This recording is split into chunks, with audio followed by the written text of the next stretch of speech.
यह dictation 5 second के बाद शुरू होगी।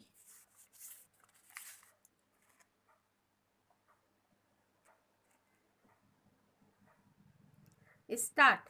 मान्यवर, जिस विषय पर चर्चा हो रही है उस विषय का हमारे देश के जनजीवन से, हमारे देश के लोकतंत्र से और हमारे देश की कानून और व्यवस्था से सीधा संबंध है।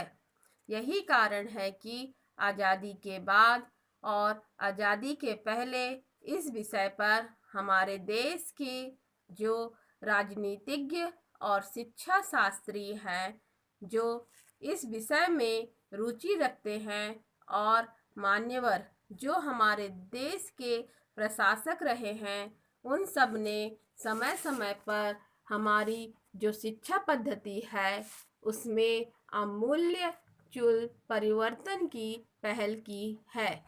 इस विषय के बारे में काफ़ी गंभीर चिंतन हुआ है। आज भी अगर हम इस स्थिति पर विचार करें कि हमारे देश में शिक्षा पद्धति पर क्या प्रभाव है, तो हम देखते हैं कि चारों ओर हमारे जितने ही विश्वविद्यालय हैं वे बंद हैं। सब जगह झगड़े हो रहे हैं। यहाँ तक कि विश्वविद्यालयों में हिंसा और नाना प्रकार के झगड़े फैल रहे हैं और ऐसा लगता है कि ये शिक्षा के मंदिर नहीं हैं बल्कि हिंसा और उपद्रव के स्थान बन गए हैं। मैं नहीं मानता हूँ कि इसमें विद्यार्थियों की गलती है। यह हमारी शिक्षा पद्धति का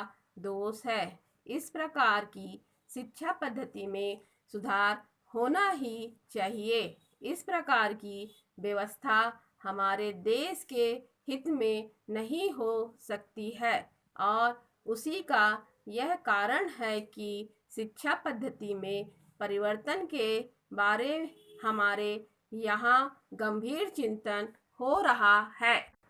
वर्तमान शिक्षा पद्धति अंग्रेजी राज की देन है।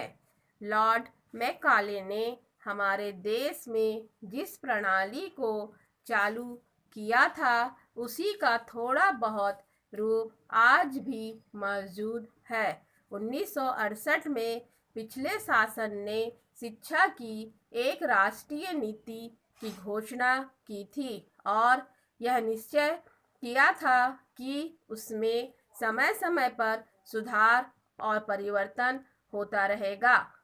आज यह मांग बड़े जोरों से है कि हमारी एक निश्चित राष्ट्रीय नीति शिक्षा के संबंध में होनी चाहिए।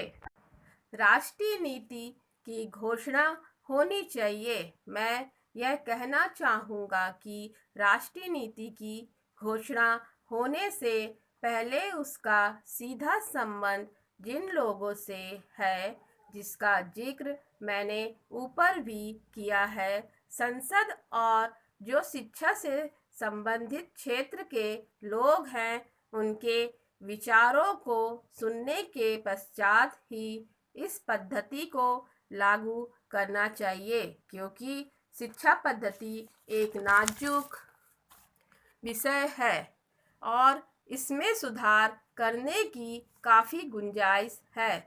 सुधार के परिणाम अच्छे निकलने चाहिए, इसलिए बहुत सोच समझकर नीति निर्धारित की जानी चाहिए। स्टॉप।